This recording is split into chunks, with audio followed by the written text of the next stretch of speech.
Guillermo. Hi, everybody. How are you? Thanks so much for taking the time to listen into this webinar and your interest in RMIT University.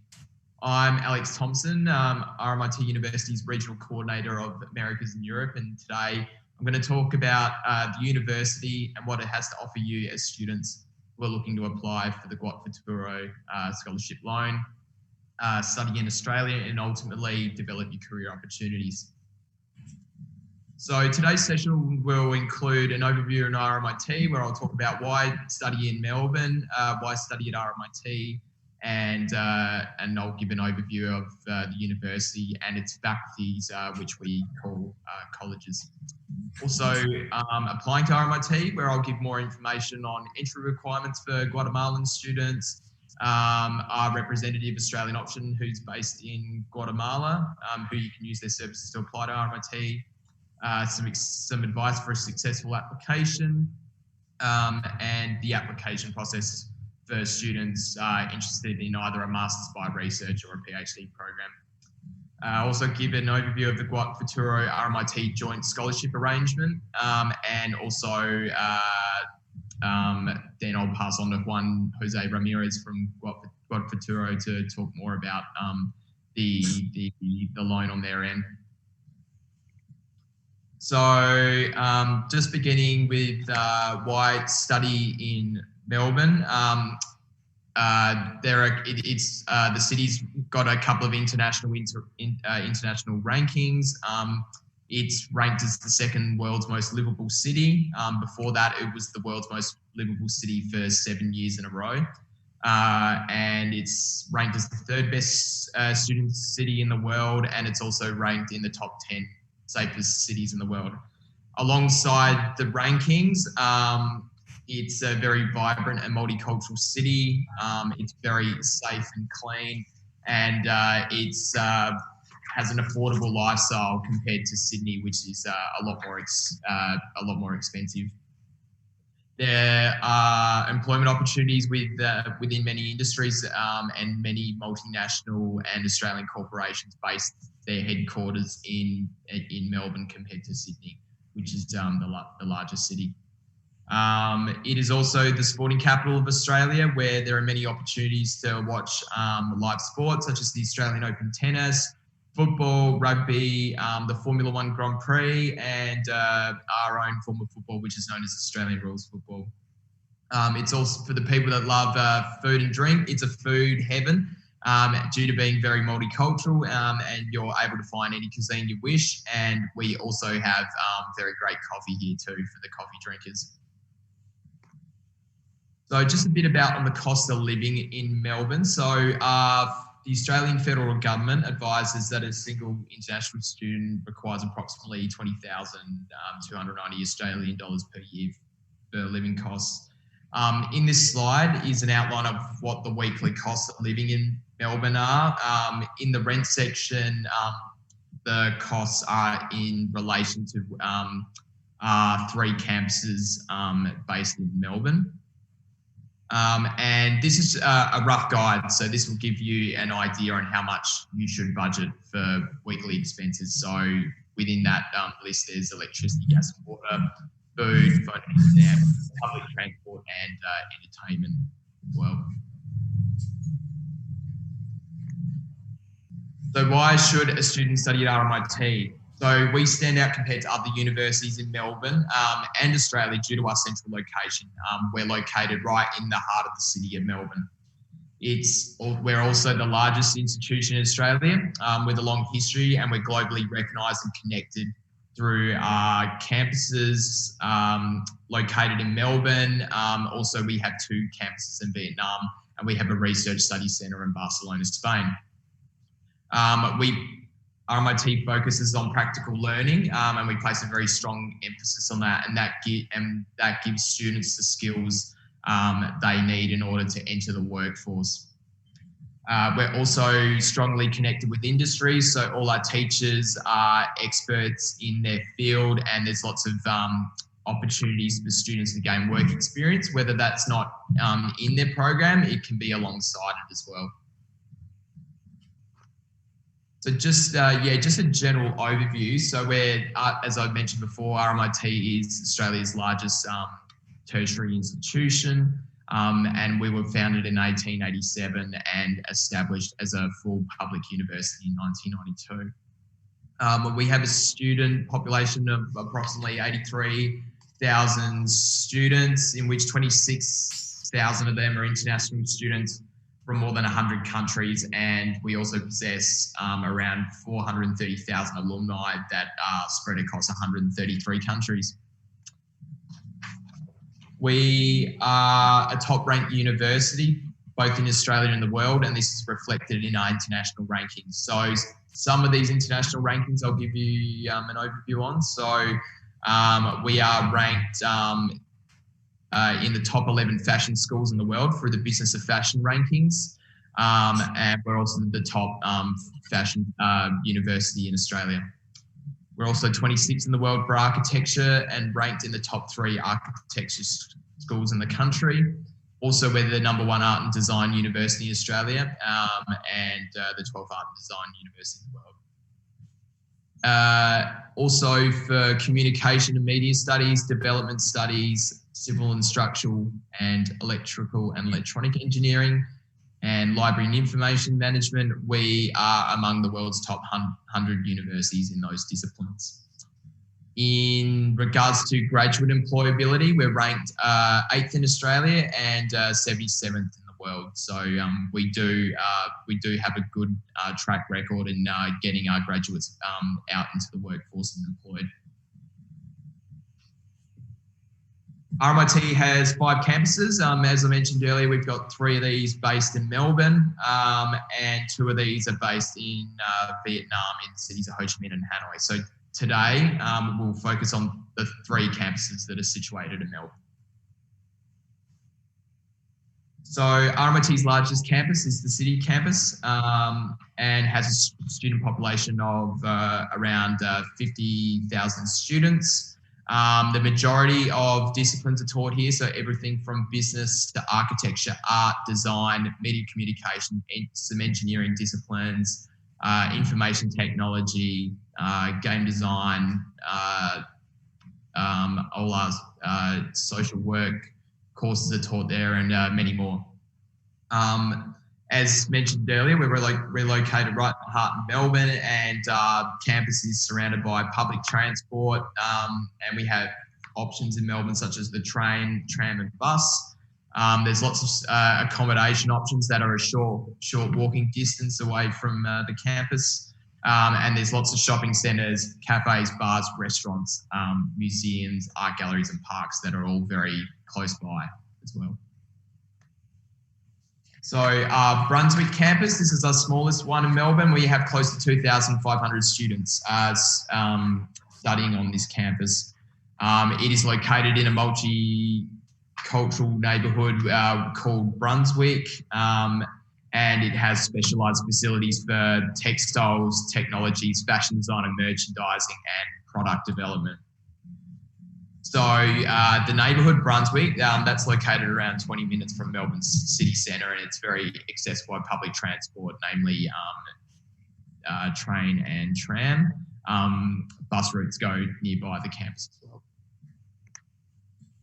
Bundoora Campus is located in the neighbourhood of Bundoora, and has a student population of more than 7,000 students.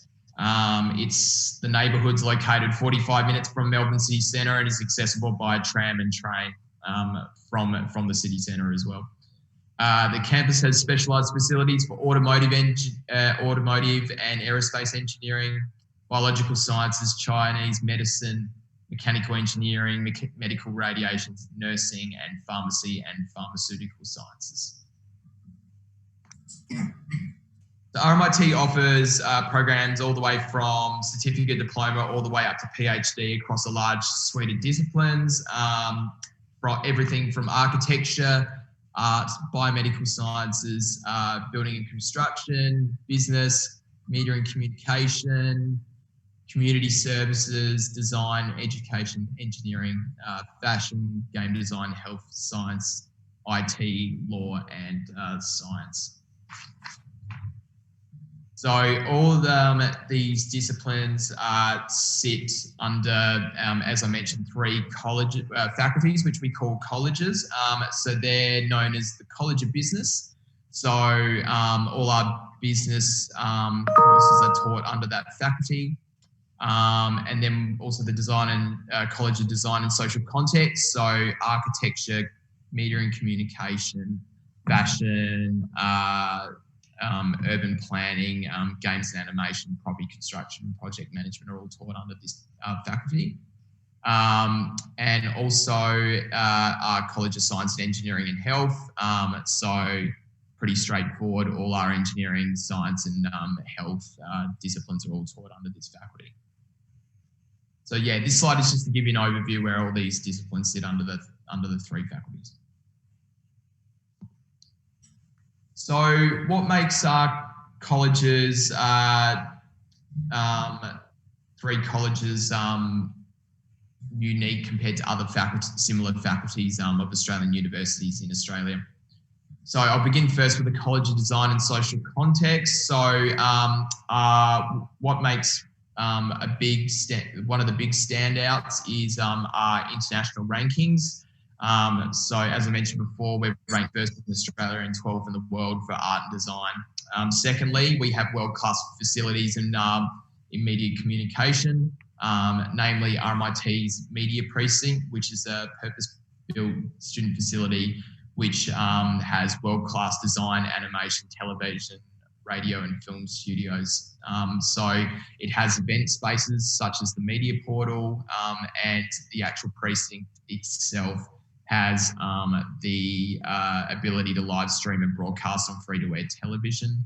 And we also have the media street, which is, it displays all students' work and everything. Also with fashion and textiles, we're, as mentioned before, we're very highly internationally ranked. We're the top fashion and textiles university in Australia, and we're top 11. We're in the top 11 in the world for fashion and textiles as well. Also, many of our graduates have gone on to work for names, all the big names in the fashion industry, including Christian Dior, Louis Vuitton, Versace. So it's testament to the program, our fashion program, that we attract very high quality graduates in the discipline of fashion. Within property, construction, project management, we have more than 250 industry connections for construction management, property and valuation through our employer of choice program, and that gives students the opportunity to connect with our industry partners and gain work experience, and also professional mentoring, and also hear more about what they offer their employees through career fairs and things like that. What makes our college a business unique to other business faculties of Australian universities? So we have some state-of-the-art facilities, such as the RMIT training facility. That's the largest facility hosted by an educational institution in Australia, which uses live stock exchange data through Thomson Reuters. So students are able to work with actual live data as part of their projects and everything. So the photo in this slide here is an actual photo of the facility itself. And as you see from those big TV screens there, students are drawing all that information not only off their computer screens, but off those 4 big screens that are hanging off the roof there. Students also have the opportunity to work on global projects with the Swanson Banking Group Limited group, which is a simulated workspace. So that mimics a publicly listed company in the financial service industry, and they use things such as portfolios, fake portfolios to buy and sell shares and things like that on the stock exchange. So so that's some pretty cool things that they're doing. Also, we have the Behavioural Business Lab, which allows students to conduct experiments and apply psychological insights to understand how people make decisions in business context. And as well in marketing, we participate in an annual in the annual L'Oreal Brand Song competition, and RMIT is the most successful Australian participant, and we've won the national final 8 times since 2006. For our college and science, engineering and health, we place a big emphasis on project-based learning, and we do that through a number of initiatives such as the Engineering Learning Factory, which is based at our Advanced Manufacturing Precinct, and that provides unique learning experiences for students to solve real industry problems in a work simulated environment. Also, we have students participate in the Engineers Exhibition, and that's an annual sponsored industry event that showcases 3rd and 4th year projects from students in the school. So they showcase their work out to all our industry partners through that fair. Also in the School of Science, we have the Virtual X Laboratory, also known as the X Lab, and that's the only academic facility in Australia which combines connectivity to industrial automation labs with the latest high resolution visualization cloud computing capabilities. So they do a lot of things around robotics and as cloud computing and virtual reality and things like that. RMIT is also the only university in Australia with an Excellence in Research Australia ranking of ERA 5 in aerospace. So that's the highest ranking you can get as well. So RMIT is, as mentioned, is strongly connected with industry, and we work with some of the top global companies and companies in the world. And through our partners, students have the opportunity to work on real and simulated projects with our industry partners. They have opportunities to do internships. They can be from 3 to 12 months, and they can be paid or unpaid. For students that are doing disciplines such as nursing and education programs, they have the opportunity to do placements as part of their programs, and students can gain also professional mentoring through our partners. We also have a facility known as the RMIT Activator, and for the students that are interested in entrepreneurship and startup companies, they're able to gain entrepreneurship skills through the Activator as well. We provide funding to students that have bright ideas around startup companies as well.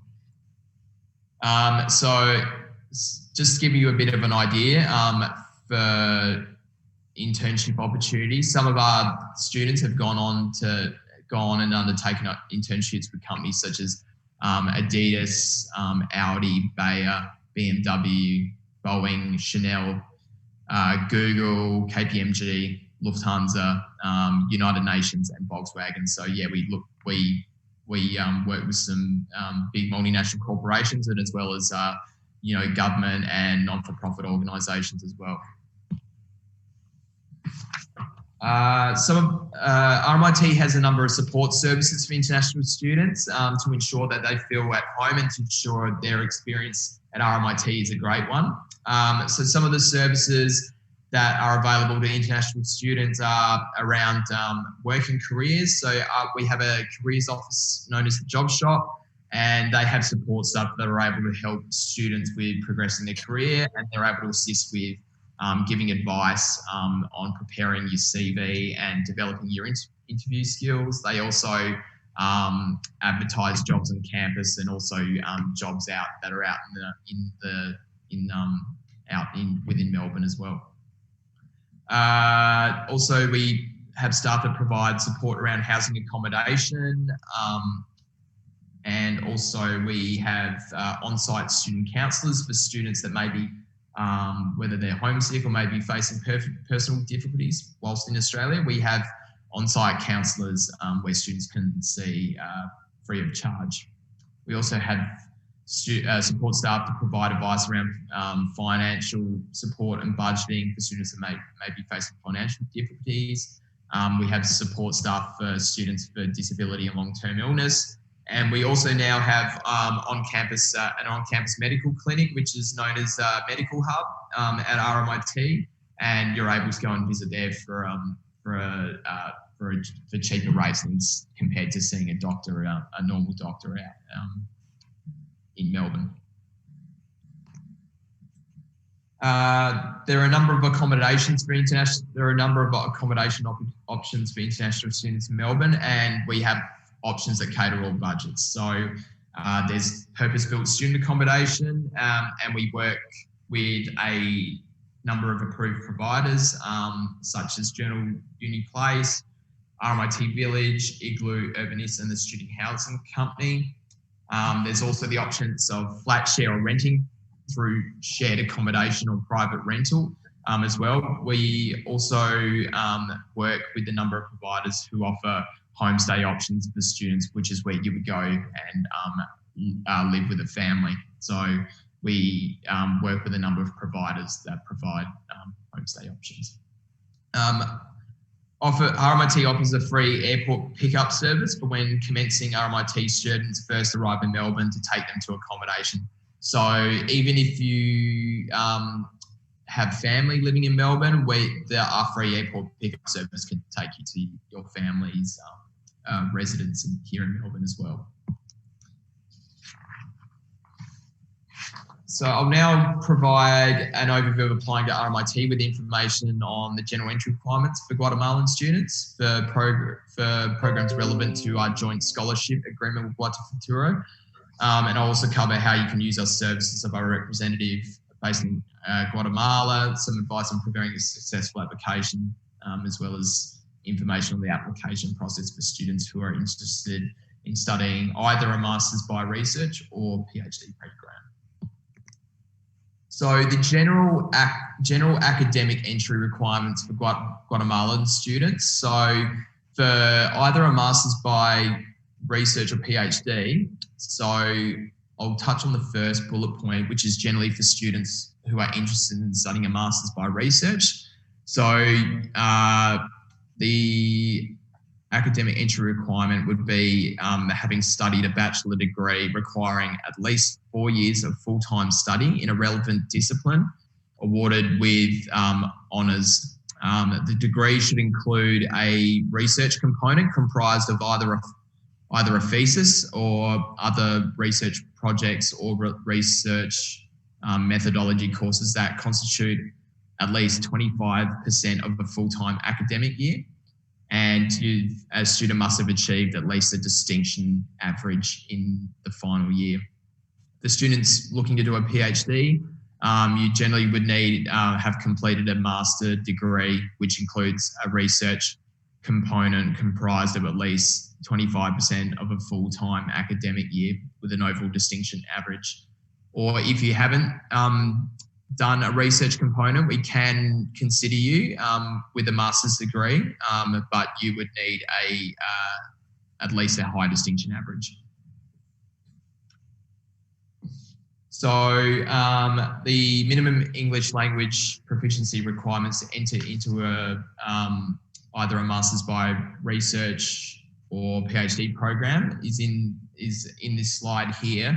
And we accept all these English proficiency tests here. So I'd say generally the most common ones would be either the IELTS or the TOEFL test. So for TOEFL, we accept both the paper-based or the internet-based test. So you would only need to submit one of these. For disciplines such as education and nursing, they have higher English language proficiency requirements. So I would suggest to check the entry requirements on the specific program that you're interested on our RMIT website, as they generally do have higher requirements.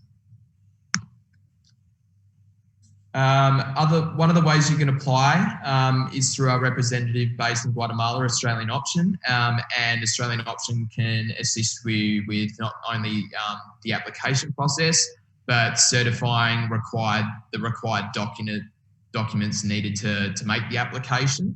And they are also able to assist you with your application for your Australian visa, and as well as assisting with flights and all those sort of things.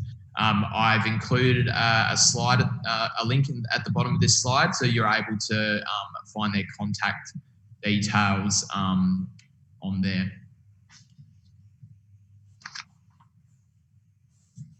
So some tips in order to submit a successful application to give you the best chance of receiving an offer and to avoid delays during the application process. So making sure that you provide all documentation at the start of the application process, if possible, to avoid delays.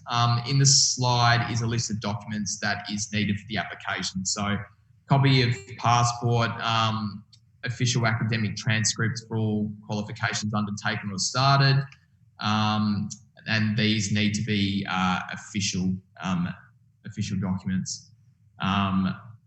Proof of English proficiency is also needed, so submitting one of the English proficiency tests I went through earlier, and also a CV or a personal statement as well. It's important to certify your documents correctly, also to avoid delays, so ensuring that date stamps and names are on there as well from the official person certifying the documents. And also it's very important to ensure that all documents are provided in the original language and translated from Spanish to English. So with the Masters by Research and PhD applications, I'll just go over the sort of what the process is to apply for these programs, because they're a little bit different and a little bit more rigorous compared to like coursework applications. So we've broken it down in 3 stages just to better explain to students how it works. So the first step would be for you to go and check to see if you're eligible for your program of interest. So you're able to go onto our RMIT website, and you can check the academic and English language requirements for your programs of interest there. Step 2 is to identify your research topic by aligning it with either a research project through one of our schools. They're advertised on our website, so you're able to go and look them up yourselves individually, and you're able to contact the supervisor of those specific research projects as well. So I've included an image of the slide of this, an example of some of the schools that advertise specific research projects, and the link is below where you're able to find these as well. And also if you're not interested in applying for a specific research project, you're able to also nominate your own research topic as well. Step 3 is to apply for admission and scholarship. I'll go into more detail on the process in this next slide.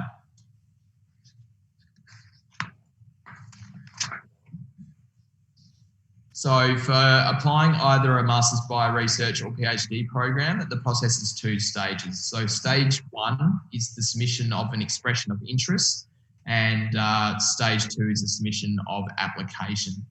So the expression of interest gathers just enough information about you for the university to assess your eligibility and consider the research you undertake as part of your research program. So ideally, the documents you should be submitting for the expression of interest stage are your research proposal or statement of interest, your CV, and your academic transcripts. So if the expression of interest is successful, you will be invited to complete and submit the rest of the application. So generally, you would submit further documentation, such as your evidence of your English proficiency, publication details, and any further documentation that we may need for you. So just a bit about timelines and just to manage your expectations on when you will receive, outcomes on each stage.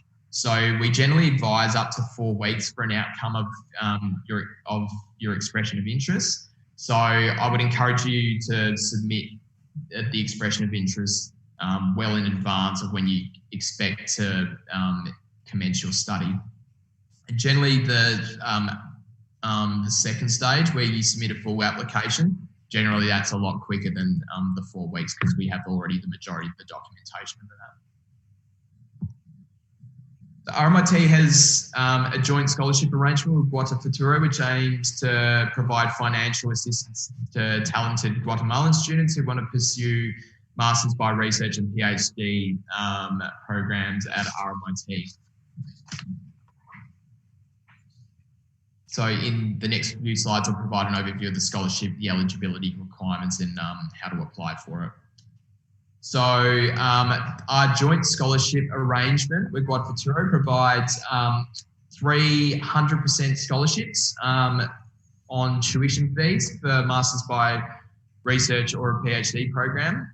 And also we cover funding for ELICOS for up to 10 weeks per student for students that may need to do some English part of the program. So, but we have limited numbers for that.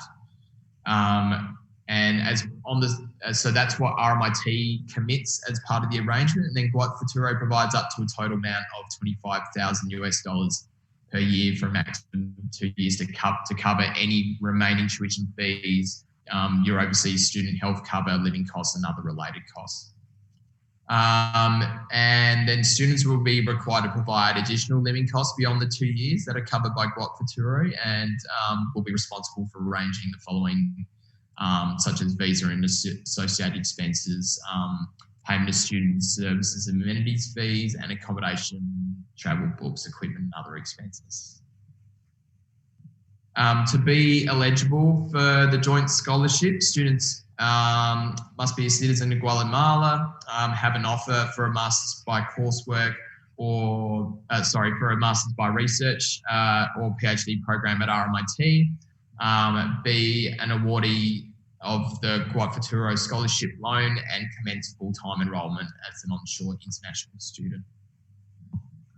So to apply for the scholarship, students need to find either a Masters, an RMIT Masters by Research or PhD program. So I've included some links here in this slide, which you can go and find those specific programs for yourself, and also the specific information on the process to apply for one of these programs as well. Or the second stage, making an application to study at RMIT, and then submit an application for the Guatefuturo Scholarship Loan Scheme. For information on how to apply for the scholarship loan, you're able to visit the Guatefuturo site, and Juan Jose Ramirez, I'm sure, will provide a bit more information about that in this webinar as well. Also, you should receive an offer from RMIT, and then selected beneficiaries of the Guatefuturo Scholarship Loan Scheme will be considered for the discount through the joint scholarship. So thank you very much to everybody for your time today. That's it from me, and I hope you found the session useful. If you have any questions following this presentation, I'm more than happy to answer them. Or if you have any questions later on, please feel free to contact me either by email, or which I've included here in the slide, or by my generic email, americas.europe@rmit.edu.au. And I'll ensure that you will receive a copy of the presentation as well, concluding the webinar. I will now hand over to Juan Jose Ramirez of Guatefuturo, who will provide more information on the loan scheme. Thank you, Alex.